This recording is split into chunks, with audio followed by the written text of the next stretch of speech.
Hey everyone, thank you. Whether you're on the listening to the replay or you're here live, whatever that means, which is very funny considering the pointing today. I don't know what being alive is anymore. Um, Thank you for being here. This is Cindy at an open door. Um, this, according to the calendar, again, I don't know what that means, but if you need to put a pin in it, it's August 18th, and this is in the hour we have entitled Where the Rubber Meets the Road, where we take an idea from A Course in Miracles and we talk about how we may implement it in the, well, Richard, I'm looking at Richard as I say, as we implement, looking at how we may implement it in the dream. And we got four-leggeds in the house. Um, I confess to a little bit of resistance, which was fun. As has been my habit many of the weeks, I grabbed the book, I opened it to pages with a whole bunch of words. There were a lot of words and a lot of chaos. I don't, and I was like, and then I'm going, I scroll back. All right, where does the chapter begin? Okay, where does the chapter end? It was all too big. It was all too friggin' big. I was like, I don't want to do this. There was something here that wanted to close the book and open it again. And I didn't do that. Instead, I read a little bit, just on the one page that my eyes pointed on. And when I got to the words that I put in the email on Saturday, I stopped. So I'm going to read those words and then I'm going to play the song. And I'm really like, whether or not you can connect to the song relative to this teaching or not, for the last couple of years, this song comes in and out of my waiting. Libby's video's not on, but she'll swim. There she is.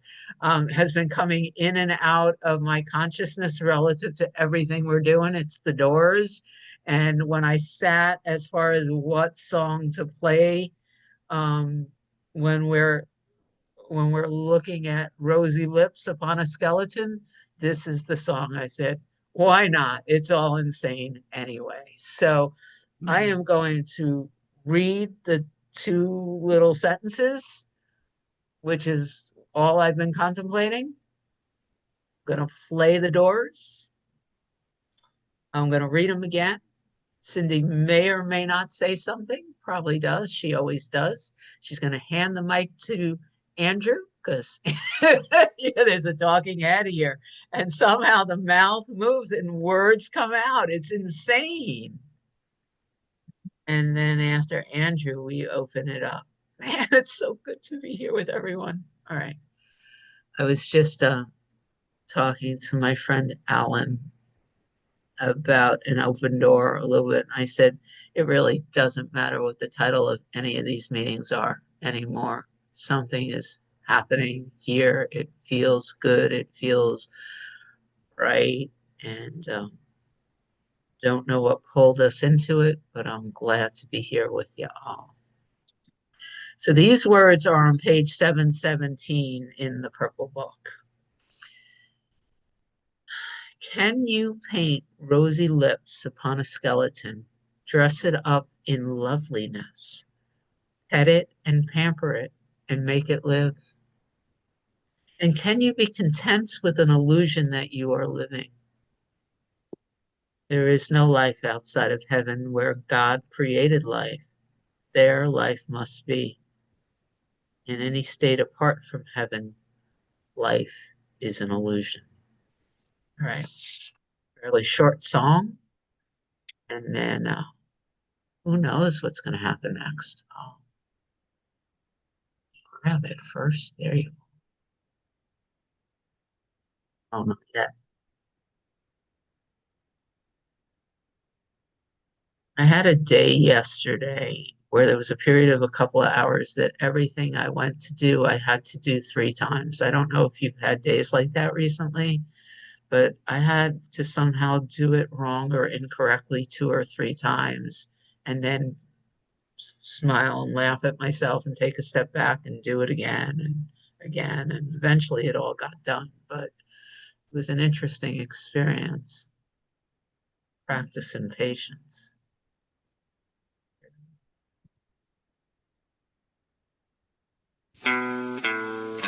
People are strange when you're a stranger.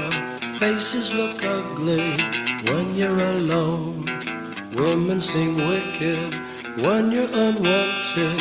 Streets are uneven when you're down. When you're strange, faces come out of the rain.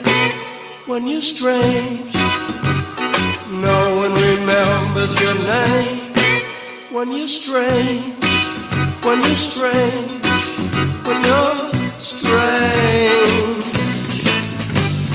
People are strange when you're a stranger. Faces look ugly when you're alone. Women seem wicked when you're unwanted. Streets are uneven when you're down.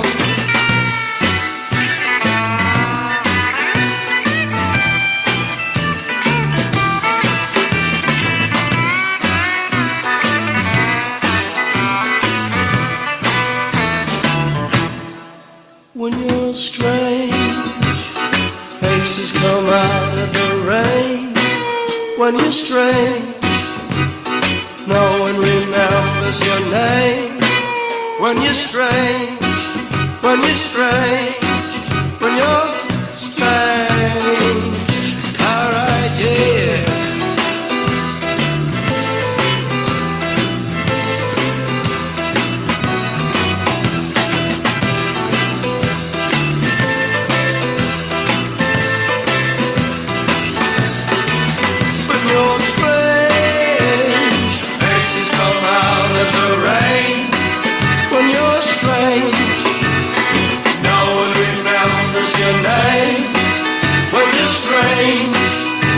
Strange, when you're strange.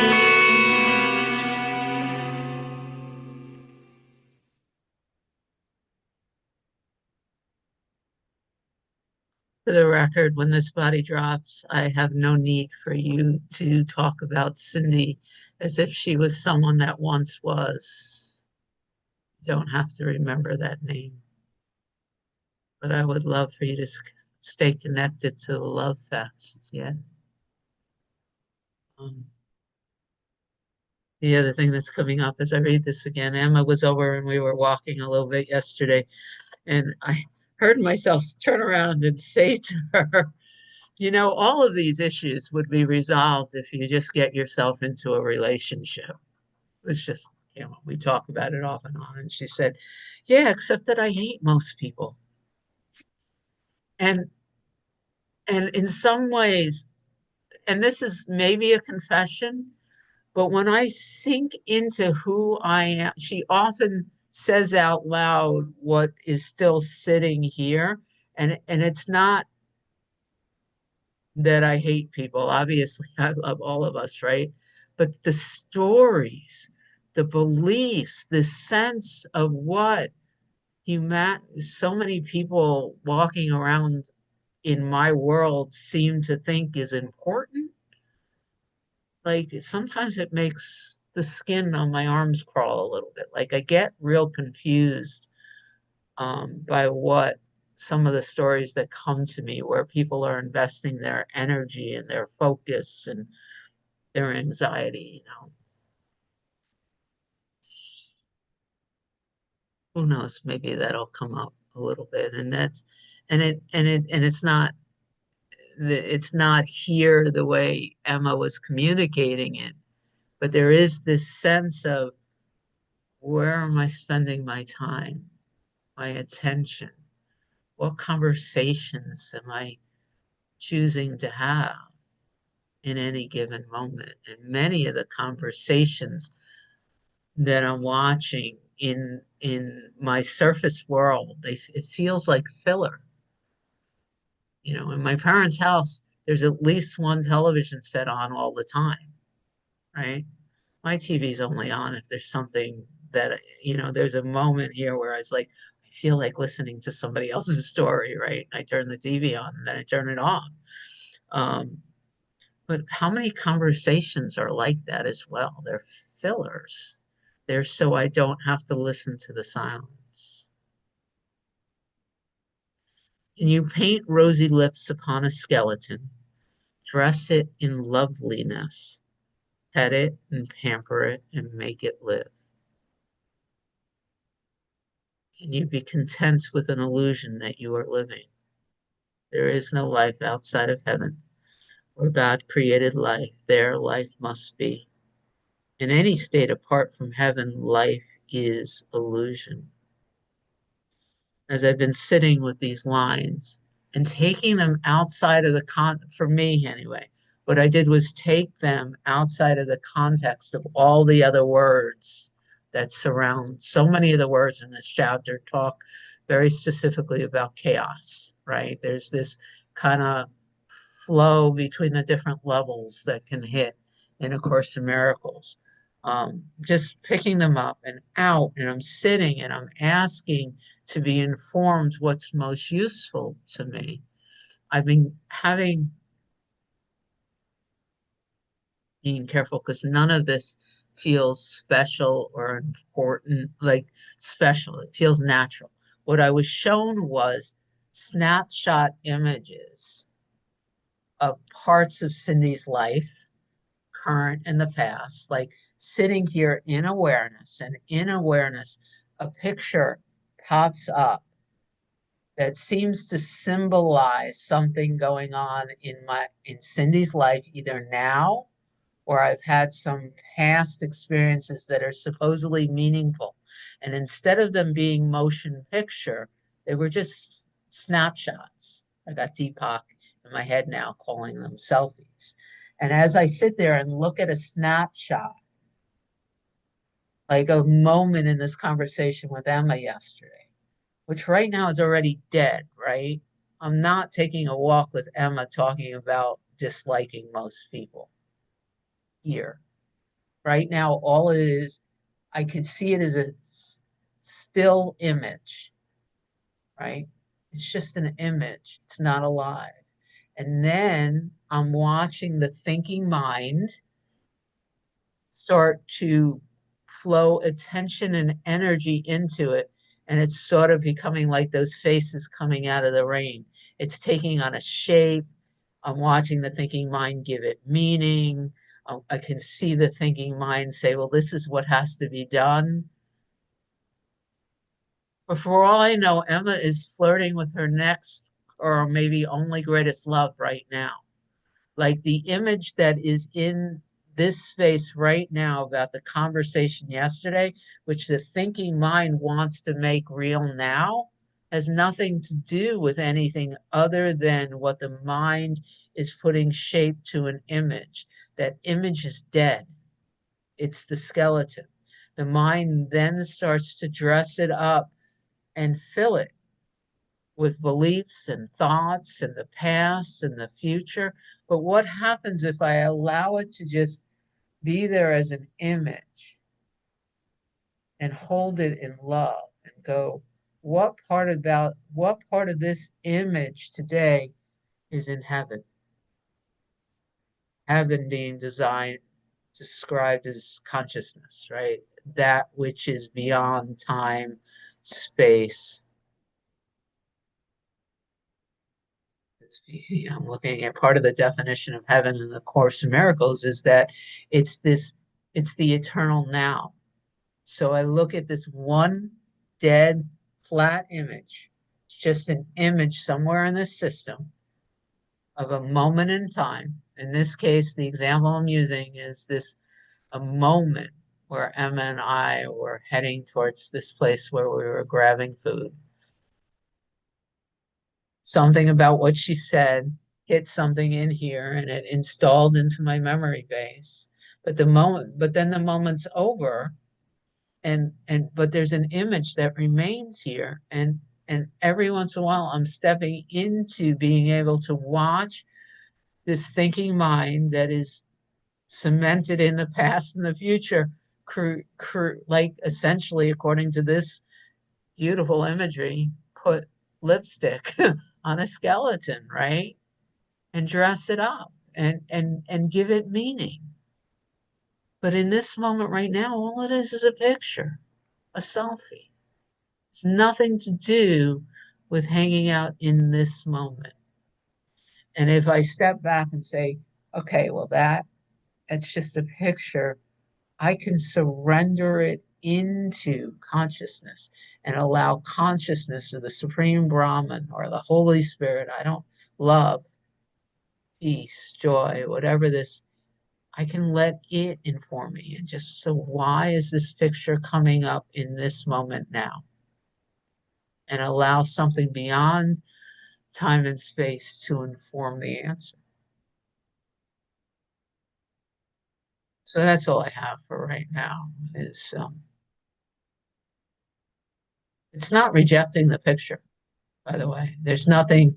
If anyone hears me saying it's just a selfie, so it has no value, that's not it at all. More and more, I'm recognizing that using everything that comes up in Cindy's life, every every little itty bitty thing, like losing those contact info, like not really losing it, but having my list, getting ready to put it all on a spreadsheet, and then having to begin again and feeling the irritation that arises. The recognition that that's an opportunity to use the feeling and use that picture and use that story. So it's not rejecting the skeleton, it's watching the mind activity. It's and being there and being in the question. So why is this in this movie? Why just the gentle, why is this happening in the dream now? Not assuming I know and not rejecting it. So I'm not assuming I know, not making it real, not trying to make alive what is the past, not rejecting it, not making it real, but hanging in the question, you know, why is this here? Knowing that the desire is to raise in consciousness, to reclaim anything created in fear in a vibration higher than that, being an embodiment of truth. The verbiage doesn't even matter. From that standpoint, this experience is happening. It's a projection. Why is it here? That's the question I've been sitting in a very curious way, not even looking for the answer. That's something I learned so clearly from Helen. You know, it's the answers are immaterial. More often than not, the answers are just the stuck places coming up for this in the into consciousness so that they can be transformed. All right. Yeah. So meat suit had something said through it. Now I hand things over to Andrew. Thank you, Cindy. Hello, everyone. Love you all. This chapter, Laws of Chaos, it makes my head spin. It's really hard to understand the first bit of it, but it's talking about our interpretation of form and belief in form. It all has to do with not knowing who we are, and there's a sentence in chapter 21 of that very same chapter, paragraph 21. Lack of faith and love in any form attests to chaos as reality. So it's lack of love, and when we separated, we turned our back on love, apparently, and things happen to us in this world of form.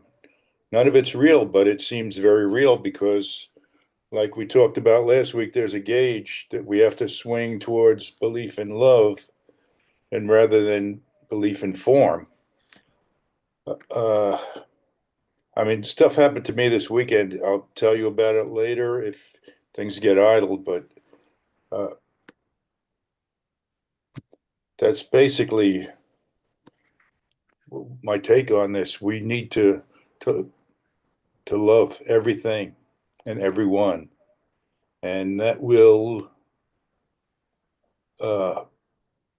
make life seem to be a little more tolerable when things get intolerable, or get you in a situation that's not happy. That's all. If you want to hear the story later, I'll tell it. Well, there's always space for all of us to share what's on our heart, Andrew. So if you want to do it now, you know that the space exists. If not, we'll do it later. But this idea that, we're a big part of what we're doing in an open door is allowing our life story to meet our spirituality or truth teachings. So. Okay, if no one minds, I'll just tell you my story. Okay. So my wife and I always bicycle, and then we go to the community pool. Last week, I got some kind of ear infection, and I treated it myself with peroxide, and it was feeling gooey, so I took a Q-tip and started cleaning it, and the cotton came off. So I went and I bought an otoscope thing that it has a camera and some attachments you could put on it, and you could see inside your ear on your phone. You use Wi-Fi, and you could see inside your ear using this tool on your phone. I was trying to dig the cotton out, and the attachment came off. Oh, So now the attachment is in my ear. Sunday at probably around 3 a.m, I knew it wouldn't be busy at the emergency room. I went to the emergency room at 3 a.m, and they looked at it. They tried to get it out, and the doctor there couldn't. He wasn't an ear specialist. He didn't have. There was no otolaryngologist on staff at the time, so they gave me a referral to a specialist. I called them this morning. They don't take my insurance, so I called Advent Health, who ran the hospital and the ER, and they gave me some names of doctors that do take my insurance. I called one that I had seen in the past years ago, and they said, "Well, you need an appointment. You need a referral from my primary, because the HMO that I have, I'm using it's a Social Security Advantage plan. It's a HMO. I had to get a referral, so I was supposed to see my doctor tomorrow anyway, but I called them to see if I could get a referral, and instead they moved my appointment up to today. But it wasn't being not scheduled. It was so busy. By the time the doctor saw me, I was afraid I was going to miss this meeting. He saw me. He looked inside. He didn't want to attempt to get it out. So I finally got the referral, and maybe this afternoon I'll get to a specialist, or hopefully not, if not today, tomorrow. But that's kind of what happened to me. But while I was at the doctor's office, I practiced. My favorite practice is just loving everyone around me, everyone in the waiting room. I do that whenever I'm in a large place like an airport or something, and it really helps. I feel the love coming in as I'm pushing it out, and so everything's good. I still have this thing in my ear, and it'll come out soon. But I mean, it's kind of comical. In 73 years, I've never had anything stuck in my ear, so I kind of feel, justified, or at least not a reason not to feel guilty for getting something finally stuck in my ear. But now I know better, and I won't put things in my ear. That's the story. I hope you get a chuckle over it. It is funny. Thank you. Well, and I gotta tell you, I'm being moved in a way I don't know how to put words to, but being the idea that it could be laughed with and about while it's still occurring, as opposed to after the fact, is a beautiful, beautiful testament to the work we're doing. Yeah. And thank you for sharing and sharing your take on it. And at the same time, I'm holding it in my heart and wording through it. And my prayer is divine action upon the body, divine action. You don't really hang out with us in the other work we're doing with the guides, but the verbiage is, we all just word through the circumstance, which is just saying, let God's will be done. Yeah, and the peace of that moment is extraordinary. I feel so blessed that you brought the story here along with the way you're holding it. Thank you. And look at all the hands that came up while you shared it. I'll hand things over to Ron. Hello, everyone. I'm really grateful to be here today. Andrew, thank you very much. Even before the story, I want to thank you for what you said about this particular section, because of course the intellect got engaged when I was reading this section, and I'm like, okay, what's the first law? What's the next one? And I'm trying to figure it out. And then, of course, I get to the sentences that we're focused on this week. And all I keep hearing in my head is lipstick on a pig, lipstick on a pig, and I just can't, that's the thought that keeps coming up. So when I sat still for a moment with it and wrote it down in my notebook, I was like, what does this mean? Just right now, what does this mean? And I heard everything is fake. And I sat with that for a second, because it doesn't mean that it's not real and it's to be dismissed, right? It's that whole thing about, what do I think I'm seeing? Where am I placing meaning on something? Dressing something all up, and then it really hit me, all of that comes from thought. Those are just thoughts, ping, ping, ping, And then there's a sentence right before that. You realize them for the forms they take. And Andrew was kind of pointing to this like idea of form. That's what this is about, is that I'm mistaking the form, what I'm seeing. There's criticism, judgment, whatever. And I try to dress it up and make it all look pretty. And you do not recognize the content. So I wanted to put that out there, because the question that came there was, well, what is this content? Is that the reference to the truth of what I am? Blah, blah, blah. Throwing that out to Amy or anybody else, I look to you for that wisdom. But there's something about that sentence there. You realize them for the forms they take and do not recognize the content. I think it said that a couple of times in this, and there's something that's really drawn me to that. So I would love to hear further. And then use everything, right? Use it all. The doors. The doors. Cindy said it right at the end. Don't reject the skeleton. So poignant, right? Because the doors, as that was being played, I watched the mind. And the mind brought up a person and people and things and images. And I believe because I turned my attention and didn't resist, like was, don't reject, don't assume I know, What I recognize that in the past, I would have shut that off very quickly because of the thoughts and the meaning that that evokes, which isn't even important. Poor character Rana. Poor Rana. It's okay. So I looked right at it.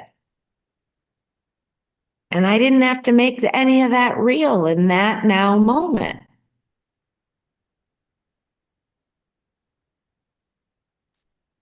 It was so interesting to just watch how the mind wanted to use an old story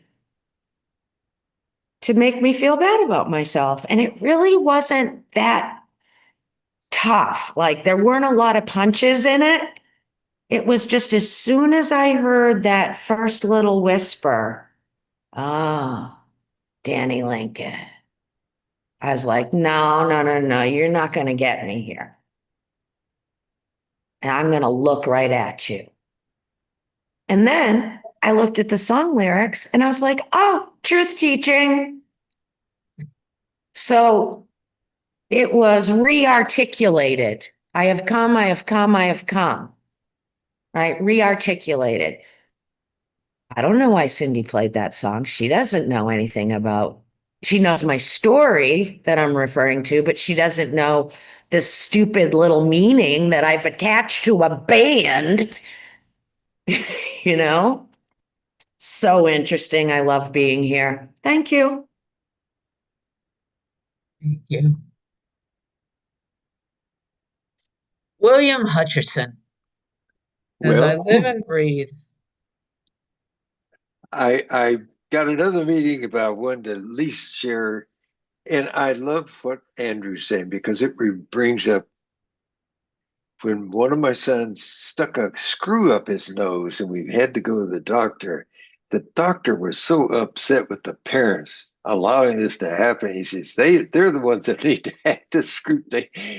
It brought it, and my little guy was so happy and so forth because look what I did. Look what I did. And I sure sympathize with your doing that, all that. And I love how always it seems that everybody here, no matter whether it's a Pat or this or whoever it is, has some story. So I've been listening to Doug Bryan. He's a master storyteller. And Jamie Smart, other people. It's like some people are so good at telling stories. And you know what I realized? I've given stories a bum rap. I've been making them wrong. More thoughts. It's the moment. It's the moment. It's the now. It's the now, presence. It is. And what I'm seeing is that lesson 29, I came across it this morning. God is in everything I see. Boy, does that include everything? Does that include everything? We've had our 13-year-old granddaughter here for 10 days. Talk about scramble chaos. I can't imagine, how does the mind work that way? And she says, Grandpa, you just don't understand how my mom works. It's ADHD. You don't. My mom's the only one that understands. She's got, yeah,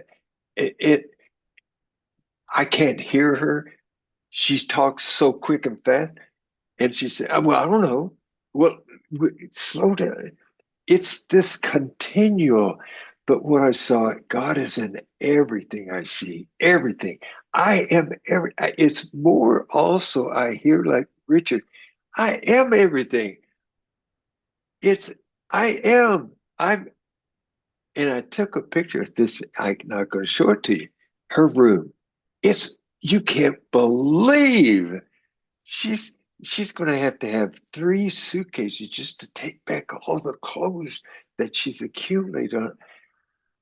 And it's just amazing.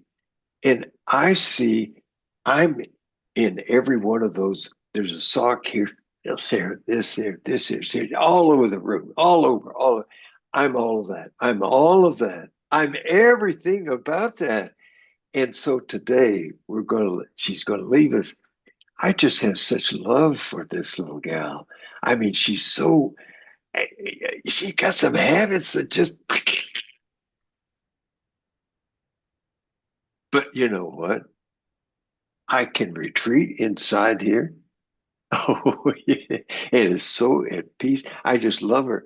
I don't have to look with my visual eyes because I just feel the love in her and how, oh man, I tell you. So anyway, I just wanted to share this. I'm not that great at storytelling, and that's the thing I get from Doug Brown. Man, a story can change a person's life just as much as a moment now can. And it's the story that has a punchline. It's like a joke that comes along with the punchline. That's it hits you in the moment of now. So that's all I got to say. I got to run. So anyway, I love this group. I just had to get this out of my system. Bye bye. Bye bye. And just a quickie, Libby, before I hand things over to you. This month at Awakening Together, the Sat Song, my friend Yvonne is interviewing a couple, Purnell and what's his name? Why can't I rem? Do you remember his name, Rana? Was it Tony? No, but something like that. In any case, they're a couple and they they do self-inquiry and they teach based on the Buddhist 10 fetters work, only it's not. Anyway, it's an interesting experience. It's worth taking listening on your walk. But the thing is, I'm about an hour through this interview and I just said, well, I love listening to his voice. I could listen to his voice more. They didn't really share much that I didn't know, and they're not going to become but I was like, but I have no need to listen to her anymore. That was my general confession, right? Almost as soon as that dropped, like this opinionated thing, she started talking about her experience. She is a woman with autism, Todd, right? Todd, and she's Asperger's, and she said people often see her as being rude, but words all have colors and everything has to be in a box. And my entire experience of that woman and her share changed in an instant. And it went from, I don't need to be in her presence. I'm really not feeling like it wasn't a negative. It was just like every time she talks, I wish her partner would start talking again to wow, the way she's stepping up and using her diagnosis and her way of being. They have a community that does the tethers work. That's hundreds of people do self-inquiry. Many of them are, they call it neurodivergent now. So they literally have a community doing non-dual work with a whole bunch of people that see the world differently. And everything about my experience with her share and how she shared changed with that bit of information. And I've been general. Again, I'm not beating myself up. I'm like excited for the seeing of it. But it's amazing how a perception and a view and a way of telling a story changes one's experience in a heartbeat, right? Yeah. Thank you. Now it's all yours, Livy. Thank you for sharing that. I really appreciate that. I appreciate everybody's shares so far this morning. Really grateful to be here. And I'm so grateful for the clarity that I heard in the description of can you paint rosy lips upon a skeleton and for me it's especially okay, now the thinking mind is becoming a jumble. I wonder what it doesn't want me to talk about. But it's like I recognize more and more the way how I want to dress up, in particular family members and create a story around them. And I I waited until I felt led by the oneness to call one of my sisters. And it, it was the first time I really waited to be led to do anything. And I am so grateful that I got the pointing to call her. And I did call her, and we had a pretty good conversation.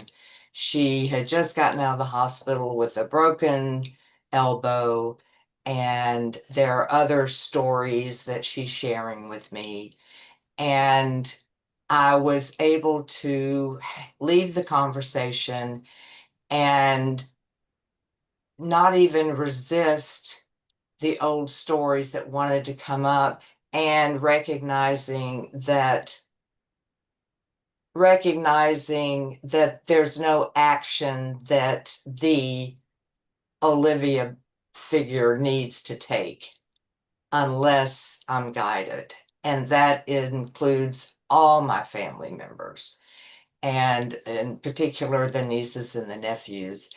And I'm grateful today to understand that they are the love that we all are as well. And whereas I would want to throw my cape on and jump in and try to prevent, like I have that kind of power that I can throw my cape on and I can jump in and I can prevent anybody from feeling any kind of pain whatsoever, and I'm so grateful for this group for helping me understand that they are what I am, and that their form, they are here to experience whatever they are here to experience in their oneness and the expression of that.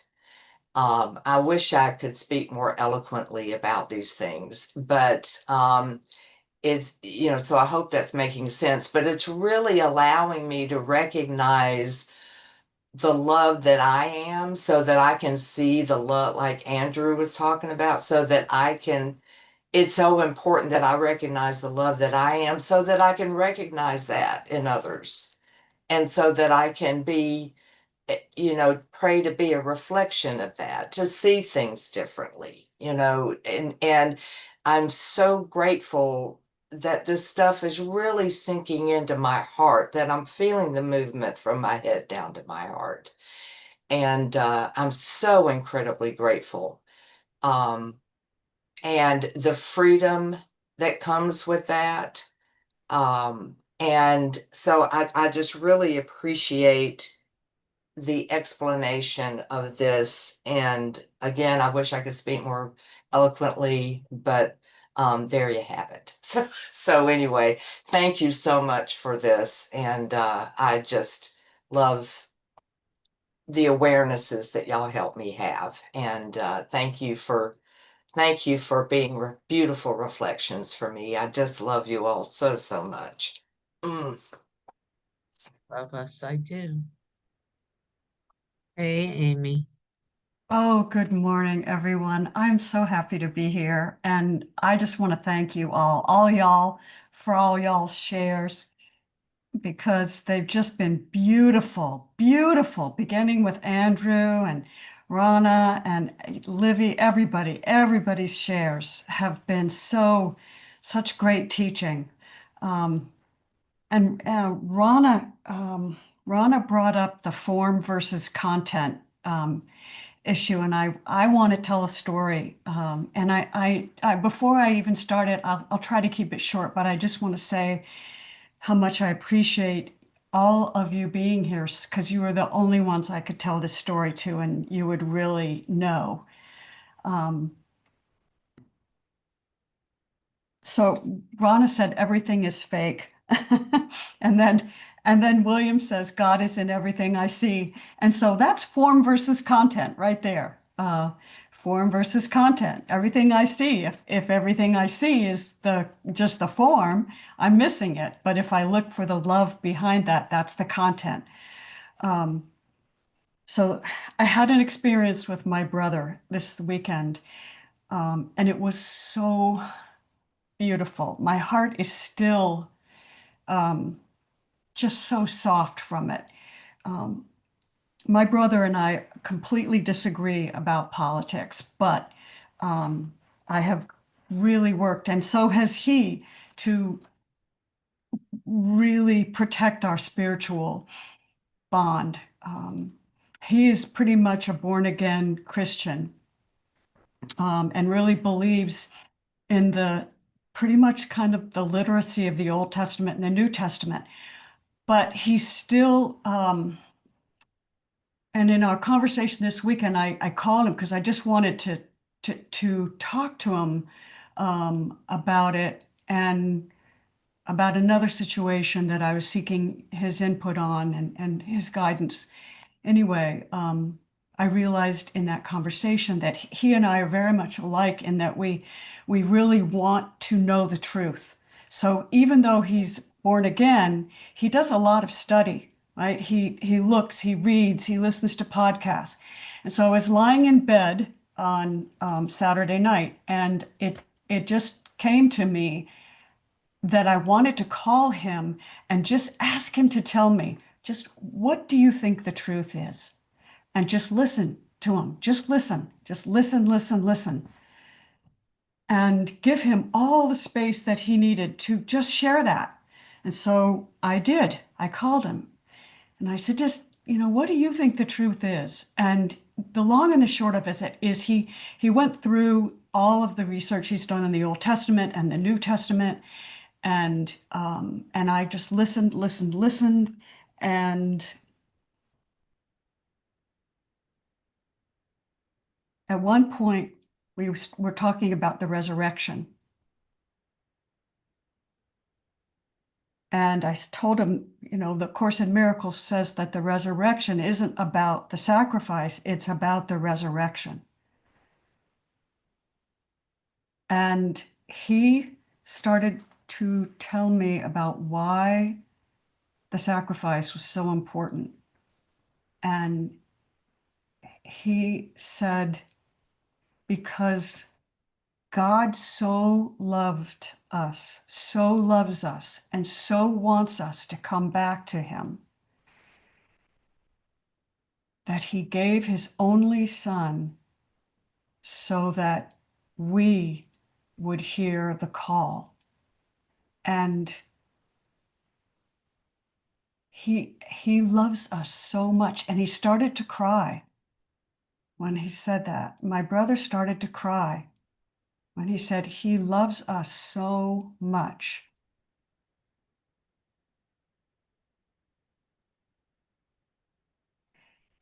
And hearing my brother cry, he was weeping with gratitude. And I heard the content behind the words, which was, I need God's love.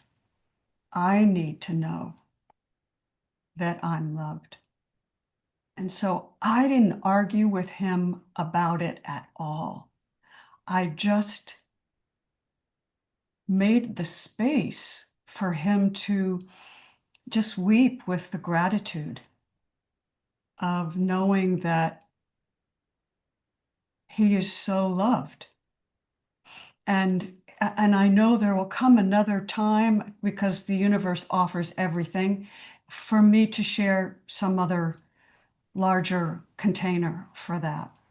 But I've thought and thought, it just so touched my heart how much he needed, like all of us do, to know that we are loved, truly, truly, truly, unconditionally, totally loved.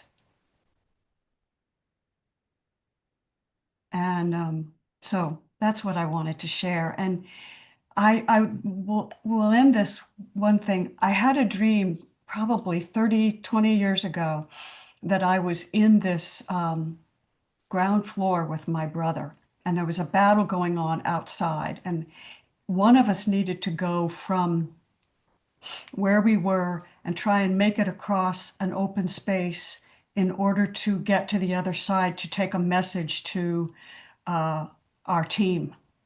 And I knew that the whoever opened the door and ran across, tried to go across to the other side, was probably going to get killed. And my brother in the dream said, "I will go." And I can still cry about this now. He said, "I'll go. I'll try and get the message across." And I can remember hugging him because I knew it would be the last time I would ever see him. And opening the door, and he went, and that was the end of my dream. But I feel that same sense with him of just complete and total love. And what a blessing to have had that conversation and to have been guided to say, just tell me everything that you want to tell me about what you think truth is. I just want to listen to you. That's all I want. I just want to give my whole self to you and hear what you have to say. So that is form versus content. Don't care about the words, just the content, which is just total unconditional love. Thank you. What a beautiful image, picture, something that could drop in. Self-explanatory. Thank you so much, Amy.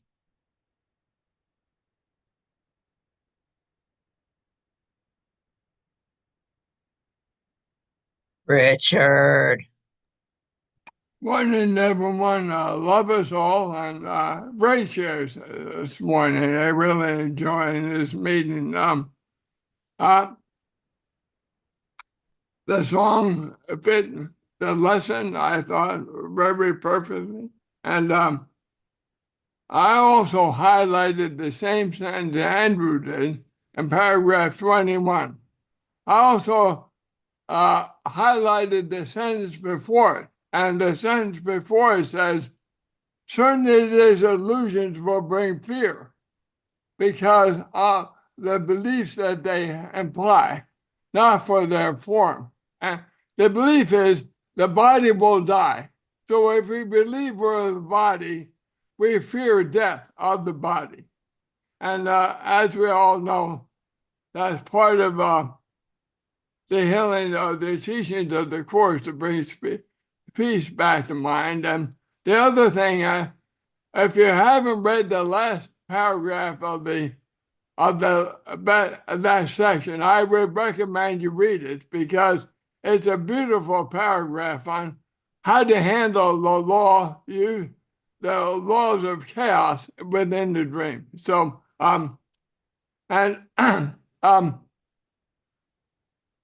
I recently have had, my experience has been, it's easier to love those who are further away from me emotionally than it is those that are closer to me. My best teachers are those I have special relationships with.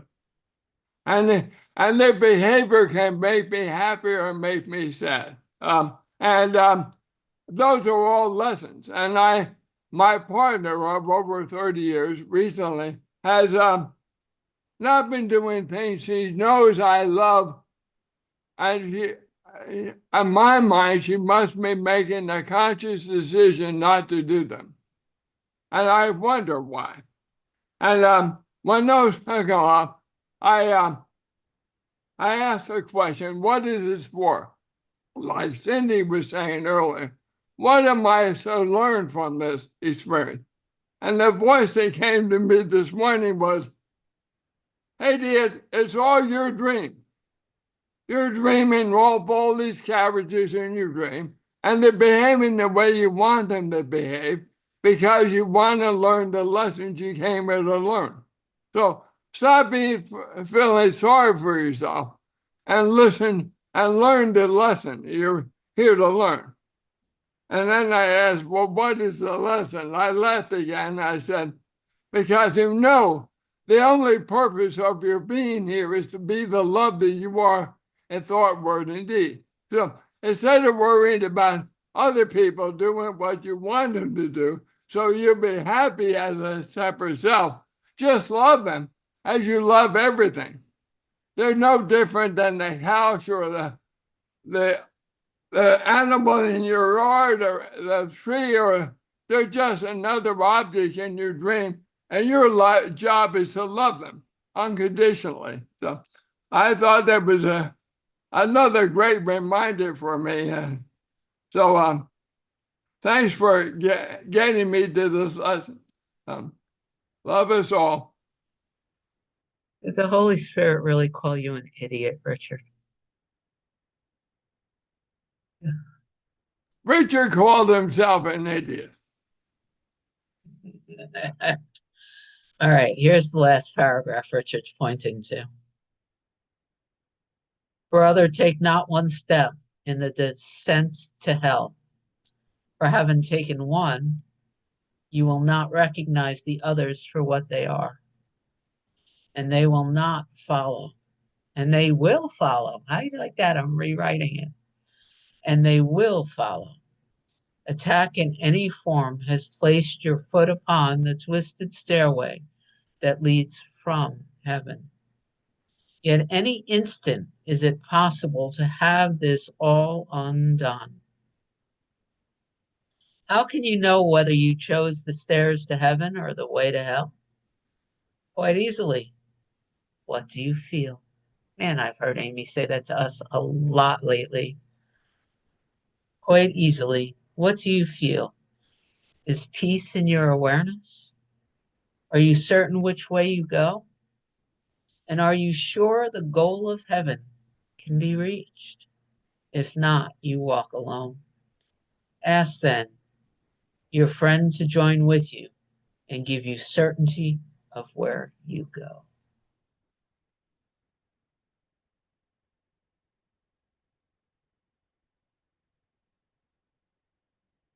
Wow. 58 minutes. It means that there's time for somebody, another voice, and I wonder whose voice that will be.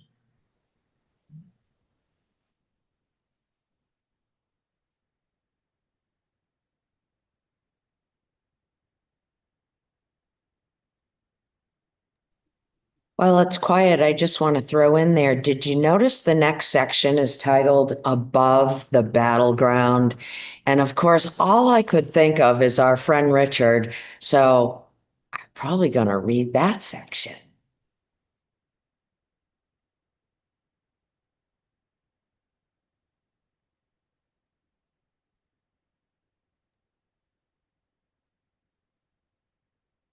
I really appreciated the song choice today. I used to be a big Doors fan back in the 60s.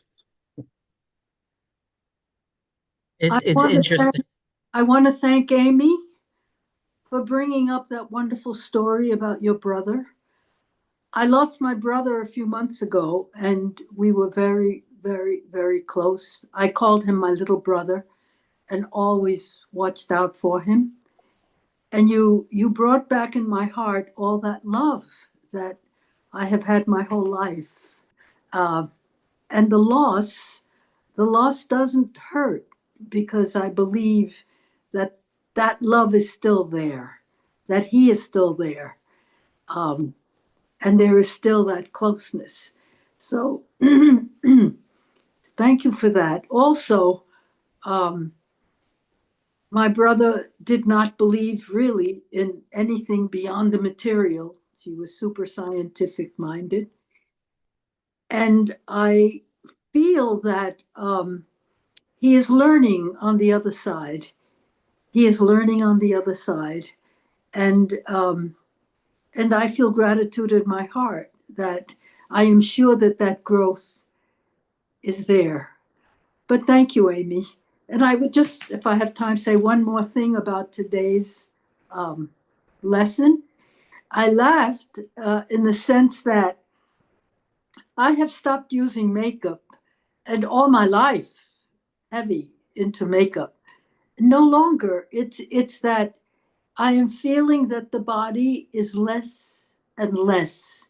important. I'm still struggling with health issues and I do focus on them, but understanding that I am not a body is